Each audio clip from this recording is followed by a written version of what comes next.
करम बचन मन छाड़ी छलू, जब लगी जन तुम्हारे। तब लगी सुख सपन्यों नहीं, कि कोटि उपचारे। जब तक कर्म वचन और मन से छल द्वेष पाखंड को छोड़कर मनुष्य श्री रामचंद्र जी प्रभु का दास नहीं हो जाता, तब तक करोड़ों उपाय करने पर भी स्वप्न में भी वह सुख प्राप्त नहीं कर सकता।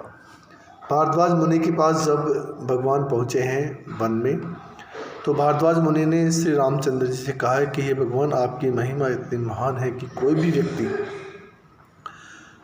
मन, क्रम और वचन, इन तीनों से छल छोड़कर वह आपकी शरण में नहीं आ जाता, तब तक वह सुख प्राप्त नहीं कर सकता है। तो भगवान भी उनकी भारद्वाज मुनि की इस बात को सुनकर बहुत प्रसन्न हुए हैं और राम ने कहा है, सुनि मुनि बचन राम सकुचाने, भाव भगति आनंद अघानी। तब रघुबर मुनि सुजसु सुहावा, कोटि कोटि कही सब ही सुनावा।